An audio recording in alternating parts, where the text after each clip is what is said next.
middle of a railroad track.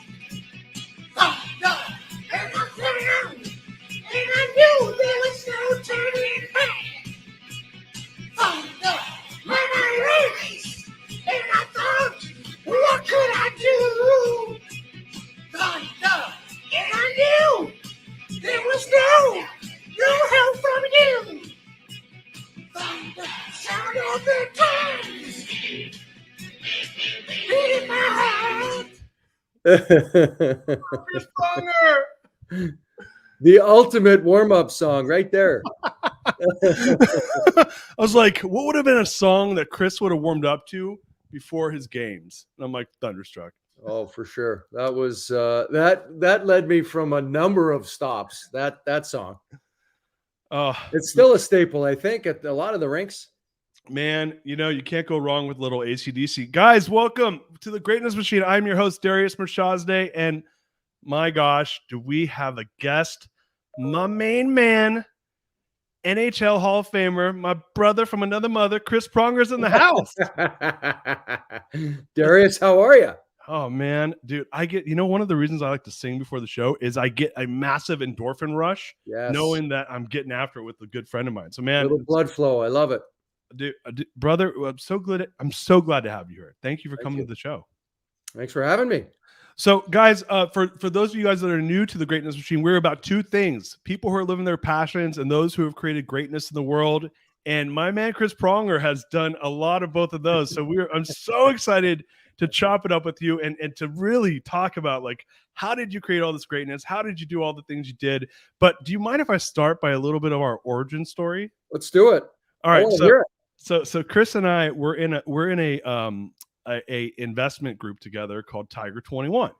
And it was my first day at Tiger in Austin, Texas, here in Austin, Texas. He's now in St. Louis, but he's moving to Austin. So we're in the same Tiger group. And I go in the room, and I don't know a couple people in the room, but I don't know everybody. And I see this guy that's really tall. How tall are you? Like 6'6"? Yeah, 6'6". I'm 6 ish. I'm barely over 6 foot. But 6'6", yeah, that's a tall dude. And I'm like, that's a big dude. And I don't know shit about hockey. So I didn't think it's like other people would have like seen Chris and knew exactly who it was right away. I had no idea. And so I don't know how it comes up. Someone mentions the word hockey, and this is early in the meeting. And I look on his like name tag, and I'm like, what's his name? And I Google, and I was like, oh shit, this guy's a badass hockey player. Like, I didn't know that you were like this stuff. I had no idea who you were. I didn't know that you were this like Hall of Fame badass hockey player. And I was like, shit, man. And then that evening, after we got done with the meeting, we sat around and we bullshitted and had drinks. And putting hockey aside, I was like, I like this guy, man. He's cool. He's a cool guy. Just having a beer or two, telling stories. Oh man, you're a good storyteller. You're funny. You're a funny dude. So it was like at first sight. I was like, I like this guy, and feeling is mutual. Oh gosh, I appreciate that. So do you mind if I give your more formal bio for? Sure. Sure. I gave you guys my like, hey, that's a tall I'll help dude. you out if you need any. I did, it's funny is, again, since I don't know anything about hockey now, one of the things in Tiger 21, one of the cool things we do is these things called portfolio defenses, where you come and tell your life story more or less. And yours was amazing, number one. And the cool thing when someone is a professional athlete, or they have like have been in the public eye, is a lot of the things you did in life are documented for you to show people. So we see all this cool stuff during the PD. Now the next day, you don't know this either. I go home and I go to YouTube, and now we're going to get into this, that Chris was a badass defensive man, awesome NHL player, but he was like, you're like a bruiser, man. Like, you fuck people up on the ice. And so I'm like, I'm a very inquisitive person. I'm like, I go to YouTube, I type in Chris Pronger kicking people's asses. Like Chris Pronger biggest hits. And I sat there at night and watched you crush people for like 20 minutes. And I was like, oh man, this is like, and I haven't even told you that this happened like right after you did. You have to send me that highlight reel so I can show it to my daughter's friends that come over when she gets a little bit older. Yeah, exactly. Hey, future friends and boyfriends of Pronger's daughter, watch out. Don't Very careful. Yeah, be very careful. This man's dangerous. And so anyway, you guys, Chris, let me pull the bio up. I'm gonna read it just so I because it's such a cool bio. Chris is a hockey Hall of Famer, NHL hockey Hall of Famer, top 100 of all time in the NHL, Stanley Cup champion, NHL MVP, two-time Olympic gold medalist. You are the second Olympian on the show, first gold medalist, four-time Olympian, who is now building his travel company, Well Inspired Travels. We'll be talking about that in a second. But a few more things here. Started your career with the Whalers in '93, 9 seasons with the Blues, Edmonton Oilers, Ducks, Flyers, 1,167 games played, 173 playoff games, 6-time All-Star. Did I get all those right? So I believe so. Oh, man. Thank you, Wikipedia. Usually they're pretty accurate. Yeah, sometimes people double checking things, making sure people aren't putting in some lame-o stuff. Yeah, I mean, dude, that's like the most impactful 100 words I've ever said about somebody. I mean, you are a freaking beast, and now you're in your next phase of life. You and your wife have an amazing boutique luxury travel company called Well Inspired Travels, and you're catering to elite athletes, entertainers, C-level executives, and business owners. And you got an amazing family and children, and we're gonna be talking all about that. Awesome. Stuff. Thank you. Oh, man. Woo! Woo! You must be tired. No, I'm ready to go, baby. Thunderstruck right now. So, brother, man, that is, I mean, look, you've lived probably multiple lives in one life, but I mean, I just want maybe a few. Yeah, a couple. Good and bad. Yeah, you guys haven't even seen all his injuries. That was, I mean, man, how many major injuries have you had in your life? Well, I've had 16 surgeries. I recently had a knee replacement, which is going fairly good, and hopefully will be the last. Major injuries, I don't know, breaks and other stuff. I don't know, maybe 25 if you add in the surgeries and the breaks and everything. Man, that's gnarly. So I want to take a step back. Young Chris Pronger, how did it all take us from the beginning, man? Yeah, small town Canada. Hometown is Dryden, Ontario, which is in northwestern Ontario, in between Winnipeg and Thunder Bay. I am 8 hours straight north of Minneapolis, Minnesota. So think how cold Minneapolis is, and go 8 hours north of that. Wow. And it's cold. Can I ask you a question? Can I ask you a question? Yeah. Are you a warm guy or are you a cold guy? I am a warm guy now. Once you knew better, I know. Based on all these injuries and everything, I know when the temperature is changing. Well, and that's not a good thing. I think it's about to rain. No, it's not. Yeah. Oh, absolutely. 15 minutes, trust me. The aches and pains come out real quick when there's barometric pressure moving. Let's see here. Small town Canada. Always, obviously grew up. Mom was a teacher. Dad was an accountant. One brother, 2 years older. So I was always trying to keep up with the Joneses and keep up with them. Yeah. And we played hockey, whether it was, outside shooting pucks against the garage, skating at the outdoor rink, playing road hockey. My brother and I in our basement, we used to flip a ball into the corner and see who could come out with it. Yeah. Those were some of the nastier games. And then obviously the more organized formal hockey at Dryden Arena. And that's kind of what we live for. And obviously when you have a 7-month winter, yeah, a lot of time to play hockey. So, it was a passion of ours and like any small town kid or any kid in Canada growing up that passionate about sports and passionate about hockey, your goal is to play in the NHL. And, obviously that's a pretty far off goal, but, I was no different than any other kid, creating these scenarios where you're in Game 7 of the Stanley Cup Finals, or you got 4 seconds left and you got to shoot and score. You make up all these things in your head. And so I lived back home till I was 15 and then moved away from home to go play junior hockey in Stratford for a year. Mm-hmm. And then was drafted into the Ontario Hockey League by the Peterborough Petes and played 2 years there before being drafted and starting my career with the Hartford Whalers. Wait, so an 18-year-old. Let me ask you a question. At what age did you start? I mean, obviously you don't just go from screwed around with your brothers to straight to the NHL, right? I mean, at what point did you start to realize, man, I'm better than most people? Like this is I'm from a small town in kind of no man's land. So from a lot of the higher end competition is down in the Toronto area, Montreal, Vancouver, the bigger cities, and in Canada. So for us, you're playing in your own little area, and you're pretty good, and you didn't really have anything to compare it to. I played in a number of Ontario Pee Wee championships and things like that to kind of get a gauge as to what the other kids in our province were like.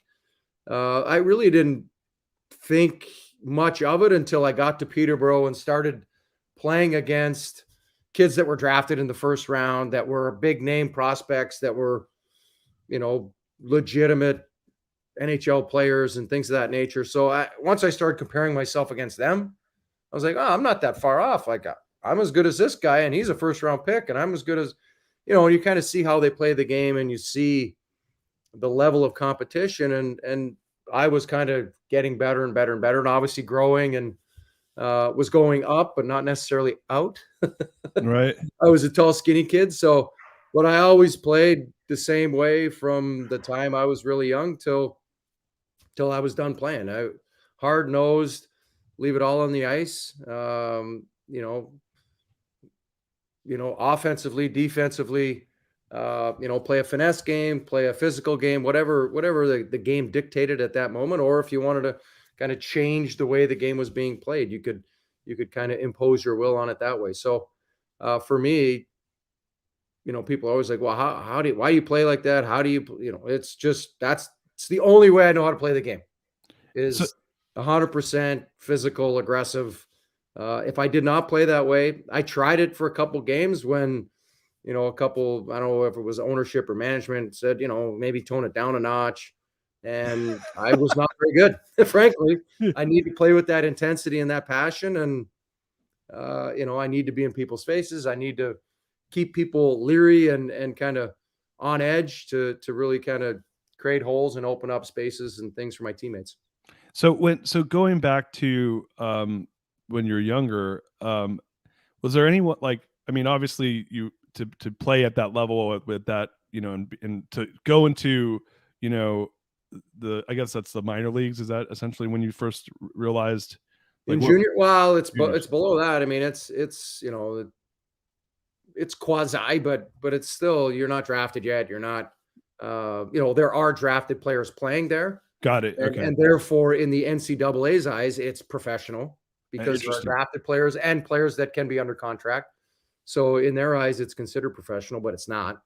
Yeah. So 16-year-olds to 20-year-olds. So you're in the juniors. You're like going up against these dudes that are like top drafts, and you're like, I can hold my own with them. My rookie year, I had to play against Eric Lindros after he just went first overall and held out and didn't play. And so part of the year he played in the OHL for Oshawa, and part of the year he played on the Canadian Olympic team. So did, like, in your family, were you the most athletic, or was it just that you had an athletic family, or is anyone in your family very like overly athletic, or was it just something that was just this thing like, I'm pretty good at this and no big deal? No, my brother played. My brother played in the NHL for 200 and some games. Okay. My dad played, university hockey. But as far as that concerned, there was no bloodlines in my family that played hockey or sports or anything of that nature. And even from our hometown, coming from a small town like that, very few players had come out of there. One had, a small stint in the NHL. So it was kind of new territory for the area, for especially our hometown. So, I was kind of really the one that was, my brother and I were kind of the ones that were kind of plowing and forging ahead and creating a new path for a lot of kids. And I think people need to realize, and probably do, there was no internet at that time. Right. So researching players and knowing what's going on in the world and knowing what's going on in the Ontario Hockey League and the NCAA and things like that. You really were reading one small little book, the Hockey Digest, to get a little bit of information. Right. Not a lot. So my brother took the path. He played in the NCAA and played at Bowling Green State University in Ohio. And I had originally thought, well, I'll go that route. And then as I kept playing, I started getting better and better and better. And, I just needed that next step up to continue my development. And when I chose to go to Peterborough, I would have had to have gone back to Stratford to finish high school before I went to the NCAA. And from my development maturation process, it just would not have worked. Going back to play junior B against lesser competition, my play probably would have stagnated, and it would have, you never know how things would have turned out. But looking back on it and seeing how my play developed, being in Peterborough, I look at a lot of players that were in that similar circumstance. Their play really declined, and they didn't continue to develop on the level that they should have had they continued to move on and advance into more difficult competition. So when you eventually got drafted, and do you mind telling us what that felt like? Like when what number one, what were you were first round draft, but what was your draft number? I was second overall. So you were number 2 draft in your class, your draft class. Yeah. And I'll tell you, by the way, there was a famous quote by the kid who went first overall. Nobody remembers number 2. Oh, who was number 1? Oh, you don't remember him, do you? No. It's funny, little things like that, and I'm sure we'll get into it, but little things like that always sat right here. And they just, little birdie in your ear, giving you that fuel to push yourself and push through difficult circumstances, situations, what have you. And we use all kinds of things to fuel us, but that always sat there. And of course, the media love to play it up and always bring up that quote. But Alexander Daigle was the kid who had that beautiful quote. Yeah. And it wasn't too long after that that quote was no longer relevant. Yeah. So when did you get to play with him on the ice, or like very much in the pros? A little bit, not very often. Early on in his career, yeah, because he was still being given that opportunity, and it was probably 3 or 4 years, and then it was over.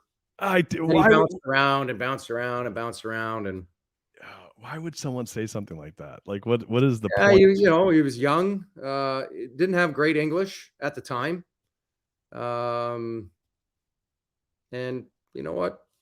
Yeah. You could call him cocky, you could call him whatever, but I have a friend. I think he thought he was good, and nobody was going to be better. I have a friend, and anybody, the issue, everybody's been telling him that for years. Oh, you're the best, you're the best, you're the best, and giving him one of these. And what else are you going to say? I have a phrase that I like to say about people like that. You want to know that? You want to know what it is? Speaketh. Yeah, it's fuck that guy. Yeah. Well, he got his. Yeah. So more nights than one. Yeah. Well, yeah. Too bad for him. So that probably, obviously people say shit like that. It kind of eats at you a little bit. And you're like, all right, I'll use that as a motivator. But you get into the league and you start playing, and obviously things start picking up. But yeah, like when you finally realized your dream. I mean, and the reason I ask it is I think a lot of times in business and in life and in athletics and all these different competitive arenas, we have these destinations in mind, right? That fuel us to like fight to get to a point. And then we get there. And at least from my seat, did you get this moment where it's like, oh my God, I can't believe I hit this. And then it kind of fades pretty quickly. But I don't know, did you have that same experience? Well, that's the difference between where people get to and how they develop and how they push themselves. It's not good enough just to be drafted. It's a goal, but once you're there, okay, what's next? Right. What's the next goal? Where do you raise the bar to? And it's all right, I want to make the team. Okay, then it's what's next? All right, I want to, be a regular, and then I want to be top 4, and then I want to be the guy. And then you have to keep setting the bar higher. And what happens is people that are not as successful as they should be, or you see they have the talent, but maybe they don't have the work ethic or the brain power, or whatever it is, they stop working and they get comfortable and satisfied. Well, I got here. Well, that's not good enough. And I used to always tell players, I'm like, it's not good enough just to be here. You're not getting paid just to be here. You're getting paid to win games. And if you win games, your stats are going to be there, and therefore you're going to get paid. And guess what people want? They want winners, and therefore they will pay you more because you're a winner. Yeah. And you try to explain that to people, and I hate losing more than I like winning. It's just, you have to understand what fuels people, and some people it's money, some people it's success, some people it's notoriety. You have to kind of understand everybody, and kind of I didn't need the coach to give me a pat on the back. I didn't need, as my career went along, I didn't need him to yell at me either. It was more like, I know when I made a mistake. I'm my own worst critic. Right. I hate making mistakes. Right. And I'm going to ride myself into the ground. I'm treating myself worse than I know you will. Yeah. And as I drive myself, it's all right. Recover from that, figure out what happened. Don't make the same mistake, and continue on. And, I think people have to figure out in their lives what avenue drives them the best, which outlet, and use it to the best of their abilities. And a lot of times people are unable to figure that out.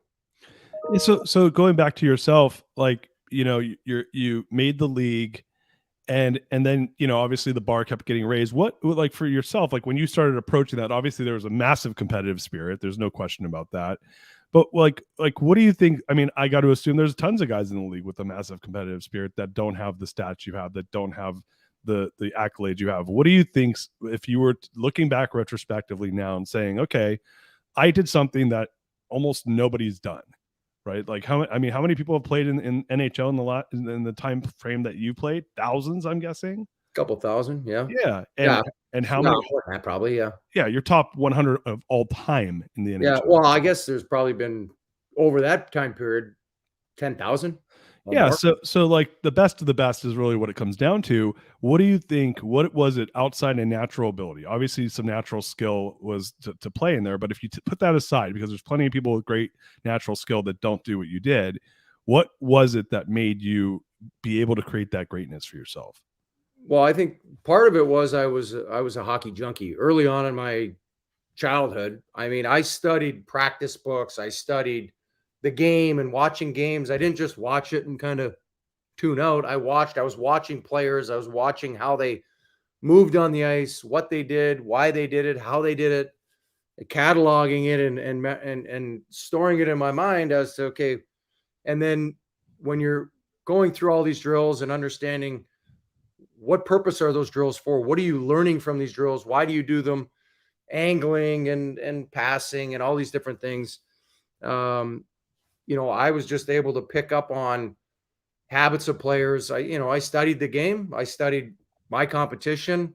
This is before analytics and all this stuff. Paying attention. A lot of times people just don't pay attention. Mm-hmm. They don't listen and they don't pay attention. And they don't watch. Who are you playing against? What is their favorite move? When they're coming down the right side and they want to cut back in the middle, what do they try to do? They want to come under your stick and then try to score. Well, when they go to do it, move your stick, or don't let them do that. And too often people just, I don't know if they get, too cocky or arrogant or think they're better than they are, but you have to continue to evolve and get better. Mm-hmm. Every year I came into the new season, it was like, I gotta get better.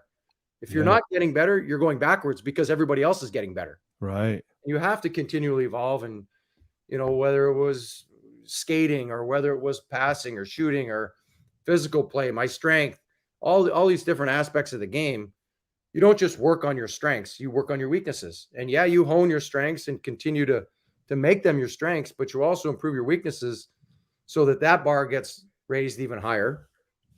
And now you're becoming a more complete player in all facets of the game. And so for me, it was just a matter of adding layers and pieces to my game and building out my game and adding to my strengths and making other parts of my game a strength. Oh, I love that. And I want to kind of take a little bit of a right turn here. I think a lot of folks, when they imagine the life of a professional athlete, right, especially an elite professional athlete, someone that's really doing well in their career, they think of like, man, like you're like a rock star, like you get to go, and I mean, I'll be honest, like when I watch, your the YouTube video that I was talking about, like one of the coolest parts of it was hearing the crowd. Like I was like, man, that was going to work. Right? Like, Yeah. That's like what did that feel like for you? Well, number one, it's awesome. But number two, you know what? To your point, it's going to work. It's drowning out that side of it and using the electricity in the building and the energy and the buzz to kind of fuel your game, but not get you too far on that edge or over that edge that you're going lunatic. Right. And so for me, again, understanding who you are and understanding how you have to play to be successful. I was not one of these guys that was screwing around in warm up, looking at the fans and waving. And I was starting to prepare and get my head ready for what I had to do to win a hockey game. And, other players didn't play the way I played and didn't need to. I wasn't friends with players in the other team. I wasn't friends with a lot of guys in the league because frankly, I'm trying to hurt them. I'm not trying to injure them. I'm trying to hurt them. And I want to leave a mark on them so that they know, don't come down my side. Don't stand in front of my net. Don't come near me and you'll be safe. But if you come near me, sorry. Yeah. Buyer beware. For me, there was no friends on the ice. And there was lots of times we had guys that used to play on our team that would go elsewhere and I would crush the guy or the guy would try to hit me. I remember one time Craig Conroy, who I played with here in St. Louis, got traded and he was in Calgary and he tried to hit me down at the far end and I looked at him and then I skated up with the puck. I dumped it in and he cut across and tried to level me and I looked at him. Okay. Puck went back down in the other end and I murdered him. And he's down on the ice and I looked at him. I said, that's your warning. Next one you're not going to like. And he went back to the bench. I was talking, and I talked to him after the game. And he went back to the bench. He's like, I thought he was your friend. And he's like, well, not during a game. Yeah. Off the ice. Like, hey, listen, there's lines that are out there. And once you cross that line, then you're fair game. And sorry. Yeah. Well, hey, you're going to work, right? Yeah. It's all business. Yeah. And all's fair. And that's, I think some of the time, people don't realize that. Sometimes fans don't realize that. And sometimes the players don't realize that. It's a business. And the business is winning. Yeah. No, you're not going to be there very long. Well, you might have a contract and you have to be there as long as that contract. But people around you, you got to realize there's coaches' jobs on the line. There's management jobs on the line. There, ticket staff. All these people are reliant on you winning a hockey game. Yeah. The whole staff, really, when you think about it. The purpose of the entity is to win hockey games and sell tickets and make money and, it's to make money, but you make money by winning. Who wants to keep going to see a crappy team lose? Yeah. Most of the fans are as loyal as your guys' record. For the most part. I mean, you're going to have the passionate diehards and then you're going to have a segment of the fan base that, especially depending upon where you play, like Anaheim, when we were good and winning, man, it was packed every night. It was a buzz. We had a fun team. We had a tough team, a goal score. We could play any way you wanted. And once that goes away, people are like, well, I got the beach. I got this, there's other things to do. Yeah. People listen, I grew up in Anaheim. I was born in Anaheim and I grew up in Orange County and those fucking people aren't loyal. No way. Like they got the Angels, like they never, the Rams left them, the Raiders left them. Those guys, they're as loyal as their options, and that's what you're dealing with. So you gotta really focus and hone in on, okay.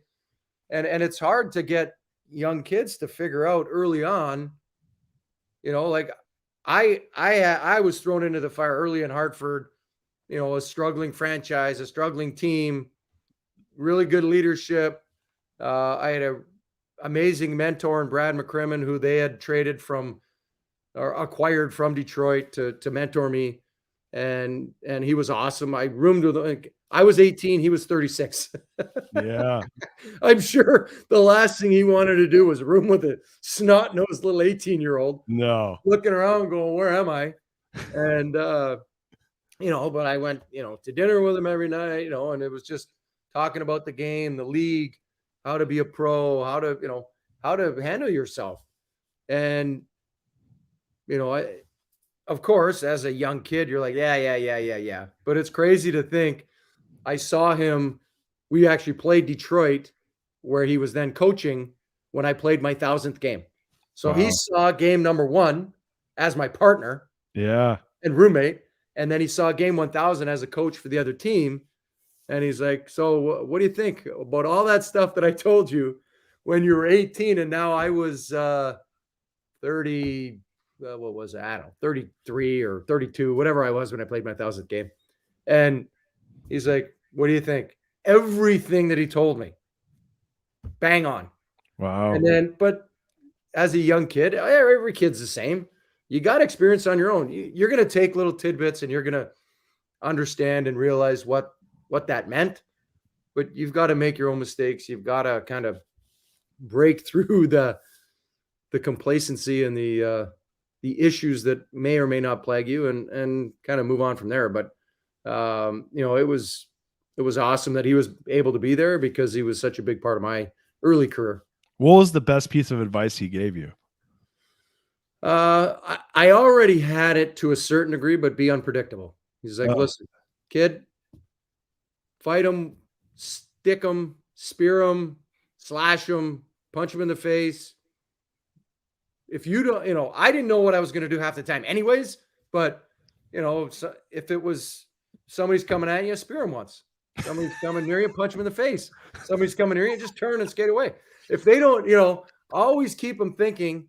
And what's going to happen is you're going to create a little extra space. There's going to be a little shyness there as to how much do I really want to go in there? How much do I really want to go near him? What's going to happen? And that split second decision of do I really, that hesitation allows me to get the puck, pass it up, and now we're gone. So again, I'm kind of a novice when it comes to hockey, but did you always play that way when you were young? Like you're like, oh, like I'm getting on the ice, I'm gonna score goals, defend, and I'm gonna kick people's asses. Is that like in which order did you put that in? It would depend on how the game was going and what was going on in the game. There would be, there might be, you might be an offensive juggernaut and you might be scoring goals or, winning the game, or there might be somebody out there trying to take liberties with people. And you're like, all right, I'm going to get this guy with his head down, where you're like, all right, you want to run around. Okay. I'm going to get you at some point. I'm getting you. At what age did you start playing like that? Was it from day one? Well, hitting didn't start until I was 12. Oh, okay. So, but I still, there was bumping, there was, stick work and all that stuff. But, really until I was probably, 11 or 12. So can I ask you a question about this though? Because I really don't know anything about hockey. Is it like the rule book does not allow fighting, or I mean, most sports they don't let you fight. What's the not rule? In fighting is fighting is allowed in the NHL. You get a penalty, and fighting is kind of allowed in junior hockey, and that's it. It's not allowed in minor hockey. It's not allowed in college. So when you got to junior hockey, like the first day of junior hockey, like, oh, we're allowed to fight. Oh yeah. And were you like amped up, ready for this? You're like, oh, it's brawl time. Well, I had never fought before, because I come from a small town. I played high school hockey, and then I go to play junior.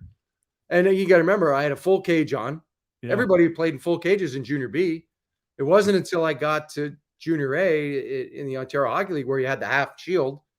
Otherwise, you're punching a guy in the full face mask, right. Or you got to wrestle with him to get his helmet off before you then could punch him in the face.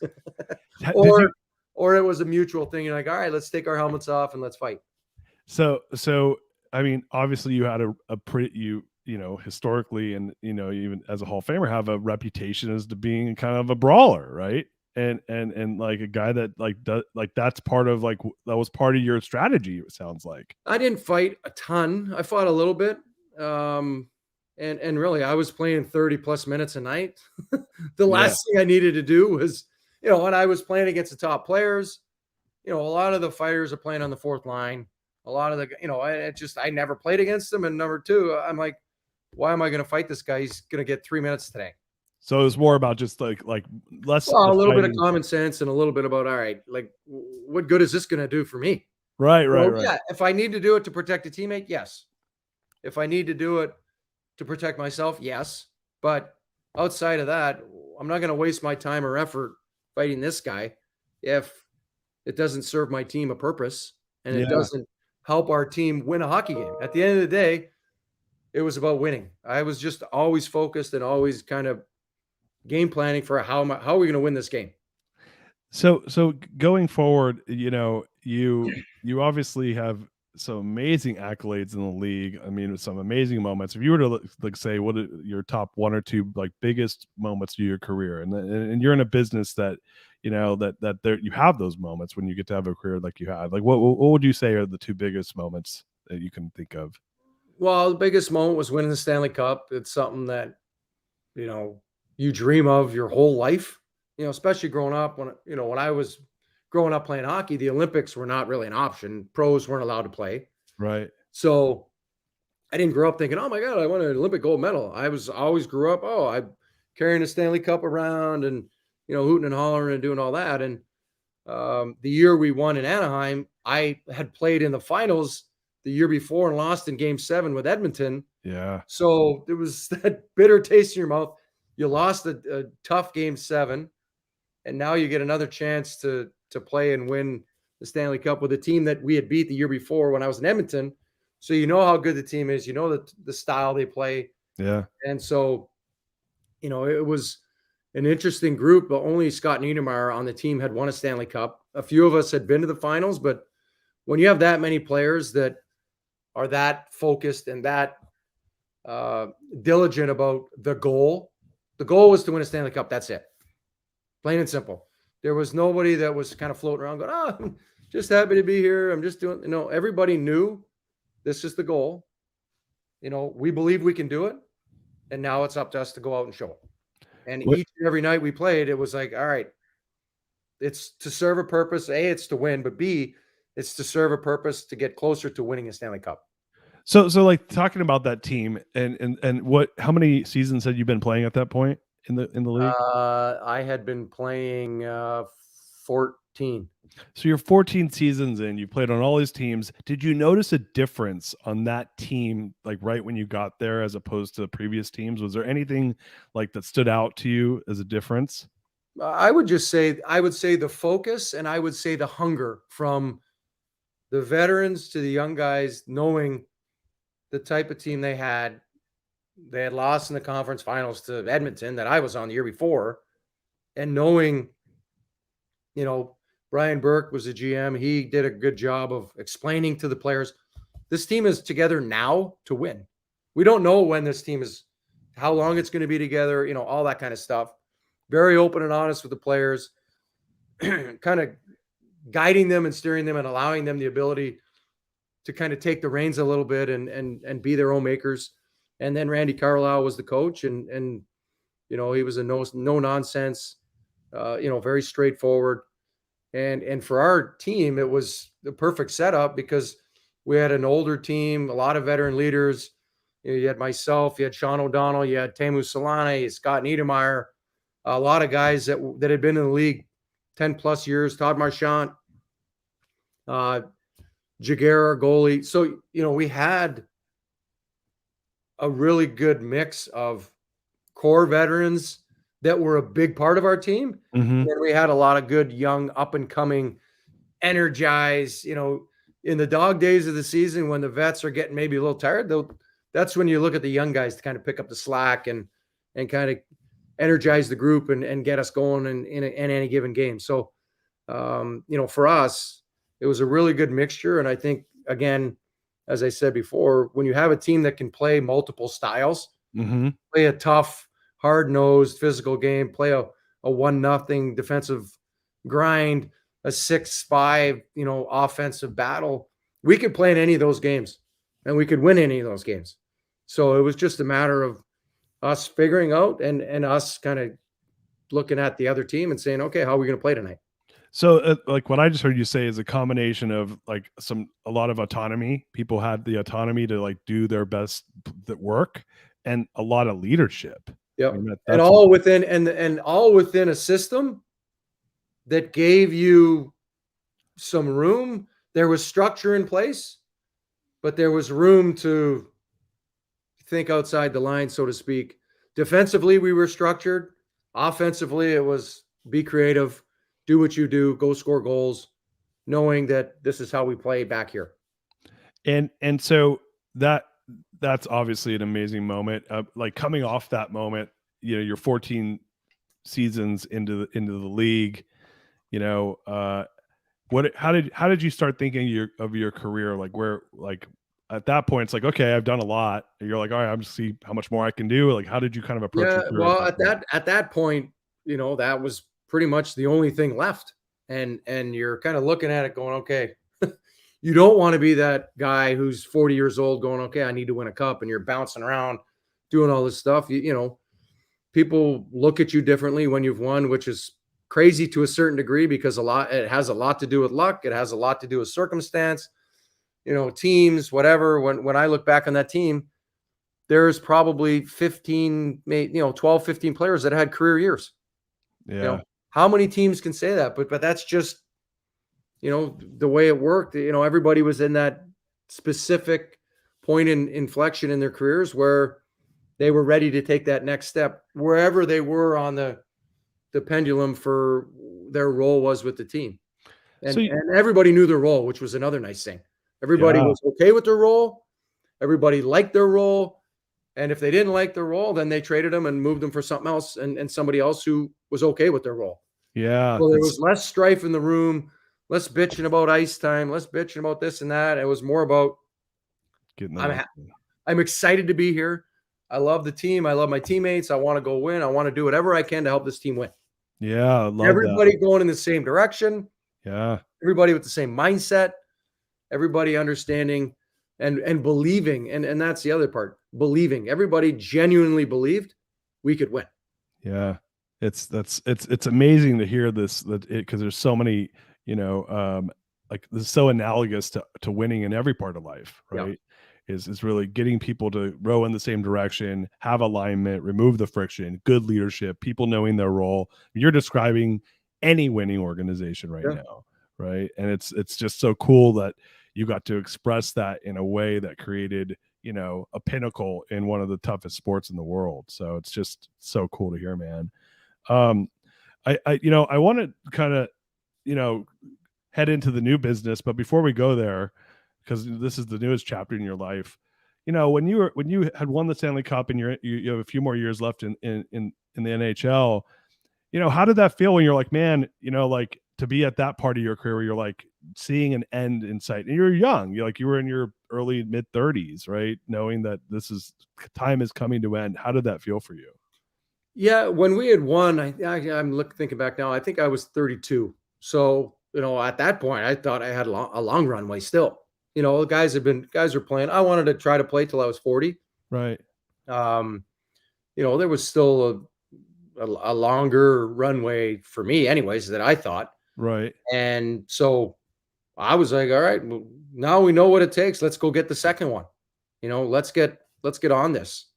There was a few hiccups that next year with some players and some other stuff that kind of derailed us, and it was created a little bit of dysfunction within our team, and we struggled that next year for a number of reasons. But and then I was traded after the following season to Philly, and it just, things happen for a reason. I'm a firm believer that everything happens throughout. You make decisions, everything happens for a reason. And when people go back and constantly look at, wow, what if I would have made this choice? And what if I would have done that?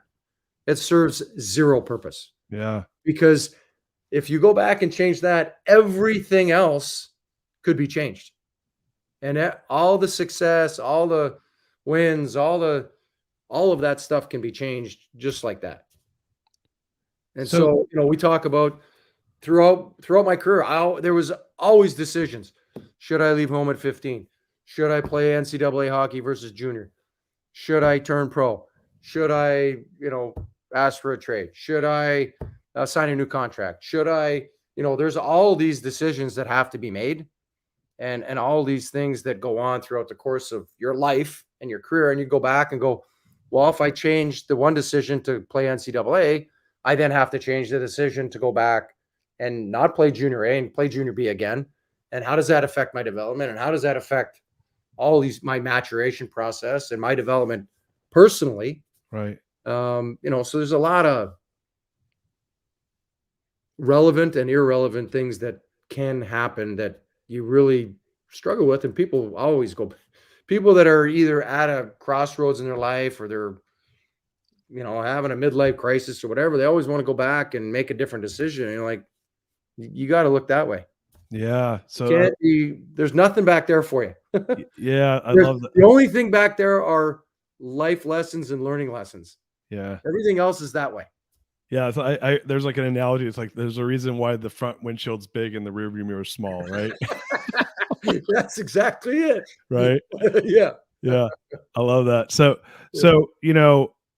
sounds to me like you trusted yourself and kind of rolled with the punches, like no pun intended, but to really like hit that pinnacle in an illustrious career, and then ended up in Philly, had a couple great years there.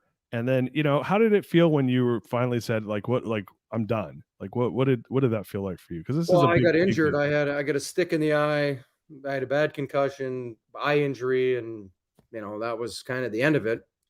And it took me a couple years, A, to get healthy, but B, to kind of accept, all right, I'm done, and to stop watching the game as a player and watching the game, picking it apart and dissecting it in that way, and then kind of looking at it more from a scout's eye or from a manager's eye, and looking at it going, okay, how are we playing?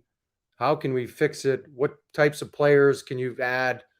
And so, I was at that point there where I had two passions growing up. One was to play the game of hockey and play in the NHL.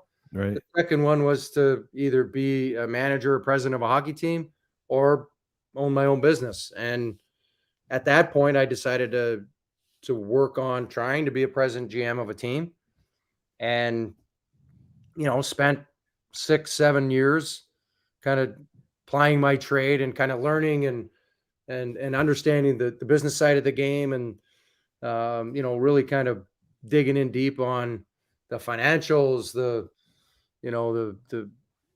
different nuances that you have to look at as a manager, and short term, long term, how that all plays out. And at the time the game was changing, obviously analytics had come in and changed a lot, plus the salary cap, plus the finances, and how you move money around to pay players and things like that. So it was, a lot of it can be simplified, but a lot of it you just need to kind of dig in and learn more about it, and kind of just like I did as a player, add to your strengths. Well, add to your strengths and learn, continue to evolve, and continue to add things to your repertoire, and begin to learn about the new side of the business, this non-hockey side, because really it's all about business. And yeah, you're picking players and doing all things like that, but a lot of it is really, the business side of it. So you spent a few years on the business side of it. I know you still do some stuff in media and in the league. Is that still something that you're going to try to pursue, or you're like, no, I'm all in on my business now? No. We're, I'm 100% in on the business. It's a passion of ours. It's something that we feel we provide a certain niche and have a path for people to continue to get better from a physical perspective, but more so from a mental perspective, and really, whether it's decompressing, whether it's taking a 48-hour break, whatever it is. As an athlete and now as a business owner and person, understanding the mental side of it and how quickly things can shift and get out of whack.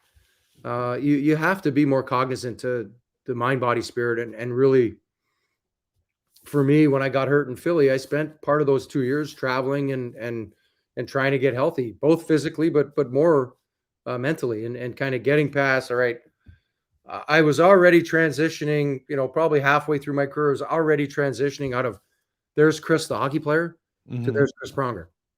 Like I was not a fan of, oh, he's a hockey player. Yeah. More than a hockey player. Yeah, of course. And so a lot of times athletes either buy into that or they can say, no, that's not accurate.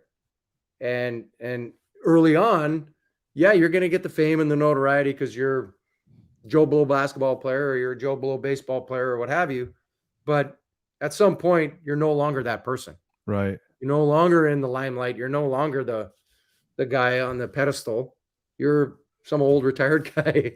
Yeah. And a lot of people, that's where they struggle when they allow themselves to be this person as a hockey player and not a person. They struggle with the lack of notoriety. They struggle with people not treating them like, oh, there's so-and-so. Well, people, like there's lots of kids here that never saw me play. They don't know my name. They don't even know who I am. Yeah. And their parents do. Right. Well, it's funny. I think you're speaking to having your identity tied to your business or your career, right? And in your 20s and 30s, your business was the business of being one of the best defensive men in hockey, and that was but what you're saying is I didn't tie my identity to that necessarily. Like that was my job, and that's what I did, and then I moved on, and I'm still me.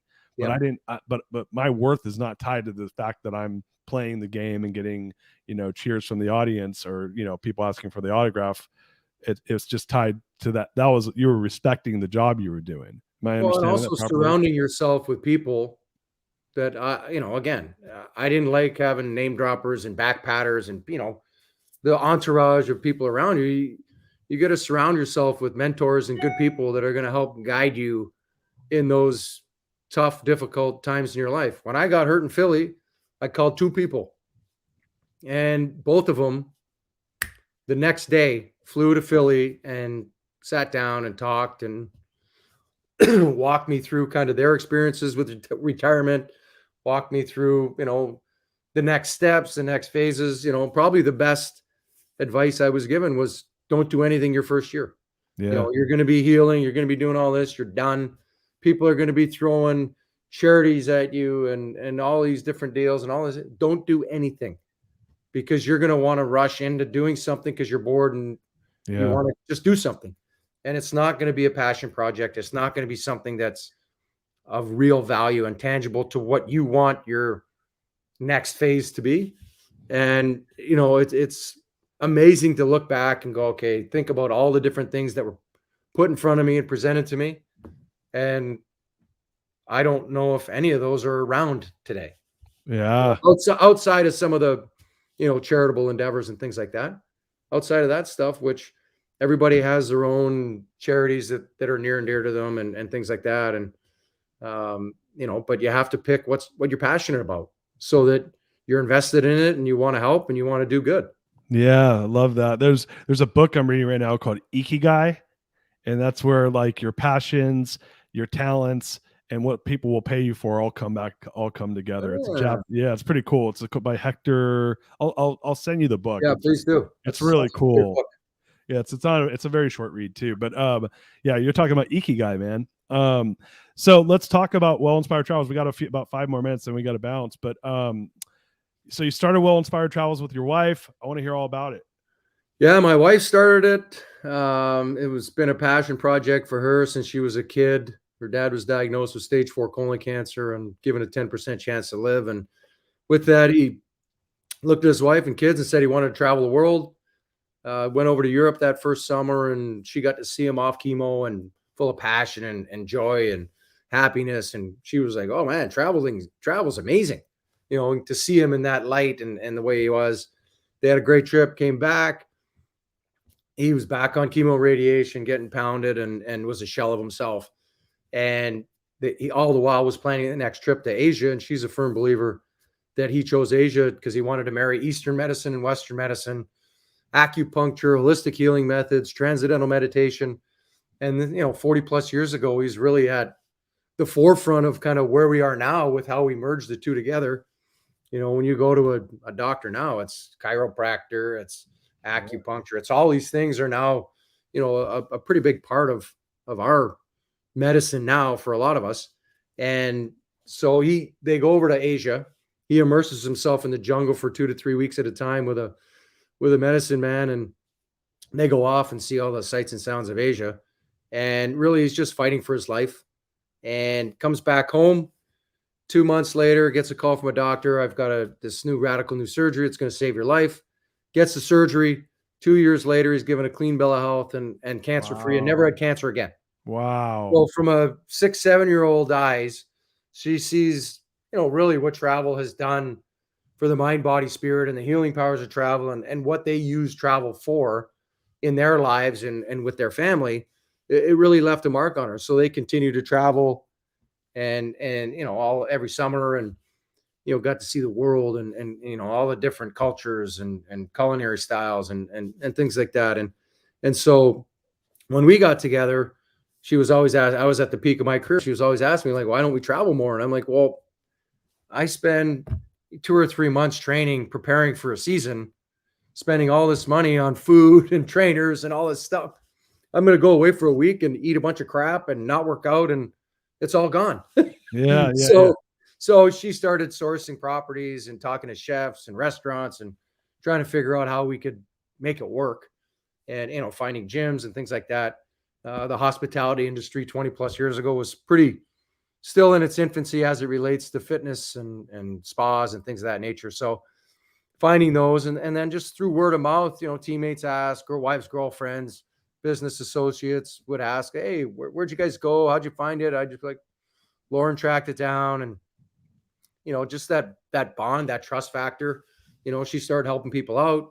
And then when we got to Philly, Instagram was, social media was kind of in its beginning of its heyday. And, she had a little private account, and, again, she'd post pictures of our travels on there and things like that. And people would just ask, and she started helping people with that. And again, because it's, that trust factor and bond of being in the same shoes and understanding what they're going through and dealing with, she started doing like 20 or 30 of these. And then, the light bulb moment comes off. There's something here, but, but at the same time, you got 3 young kids at home. I get hurt.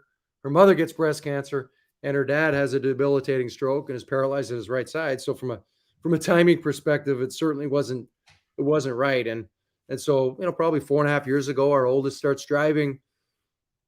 I feel much better. Her mom's better. Unfortunately, her dad passed away, but she's able to devote more time to building out the business and putting these proper structures in place to really make a go of it and make it a real business. And at the time, I was working for the Florida Panthers, and I was helping her on the business plan, helping her, network and kind of build out that side of things. And really, I started to enjoy myself. And at one juncture, I was not enjoying myself on the hockey side. And then on this side, I'm like, the second part of kind of my wish list when I was a kid of what I wanted to do and what I was passionate about, owning and operating a business. It's funny, the timing and how things present themselves. And it just was a great fit. I love seeing people have a great time.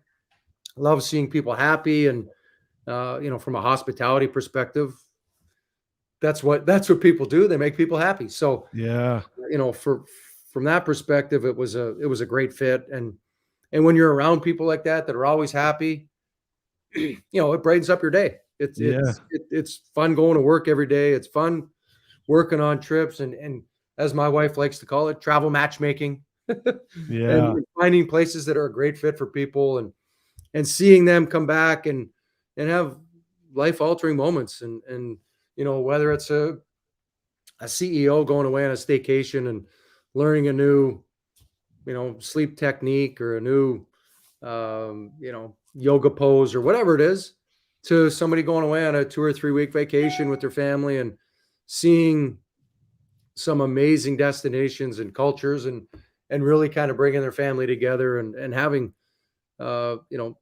lifelong memories and memories that are going to bridge gaps. And I think from our perspective, really understanding our clientele and that little niche that you talked about earlier, we have a unique ability to understand what they're going through, from the demands in their time, the pressures of the job, the fame, the fortune, the stress on home life, pressure on kids.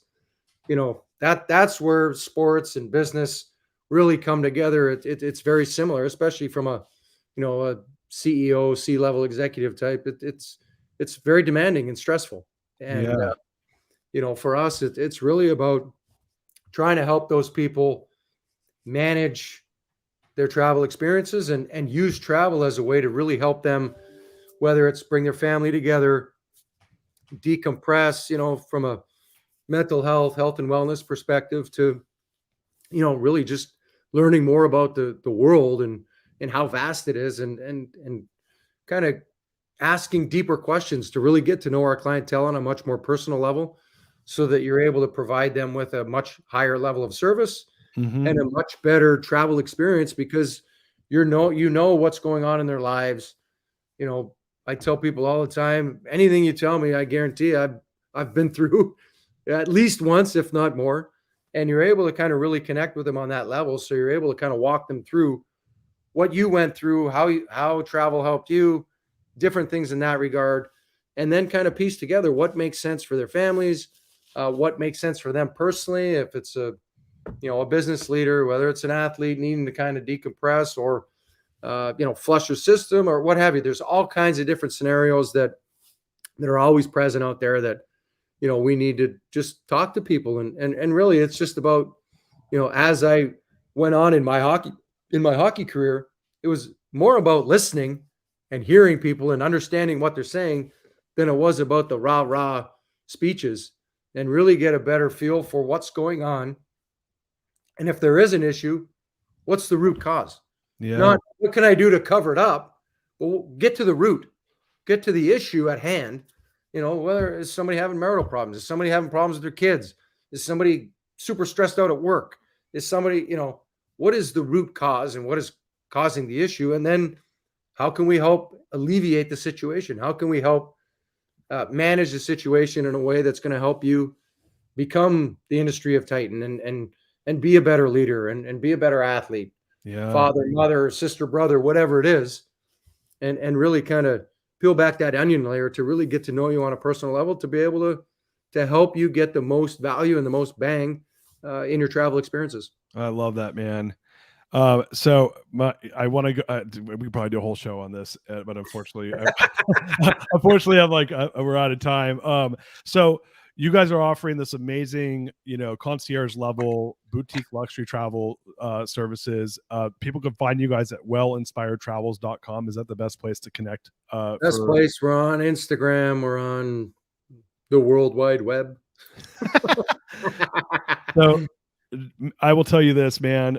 This has been so much fun. I loved hanging out with you, Chris. You are the man. And Thank you, sir. I appreciate it. You're the man too. My brother, I really appreciate you. You guys, go check out. We'll put this in the show notes. Well Inspired Travels. If people want to connect with you, Chris, is just on social media, just like all the yeah. I'm on LinkedIn. I'm on Instagram. I'm on the website. There's a little thing you can type in a form, comes to us here at the office. So awesome, man. What an inspiring hour. I love getting to spend time with you, even just hanging out and bullshitting and having fun. And this is just to learn about your life. It's such an amazing, illustrious career, and just like all the cool things you've done. And man, you've done it with such just like humility and down to earth. And brother, I appreciate you. So much gratitude. Appreciate it, Darius. Yeah. Well, hey guys, you heard it here. Like, learn from the Pronger. the man. And go check out Well Inspired Travels. I know we got a lot of CEOs and some people that really want to take their travel to the next level. Please go check out the wellinspiredtravels.com, where he and his wife are really building an amazing business. And with that said, we'll see you guys next time. Peace out. We out of here. Love you.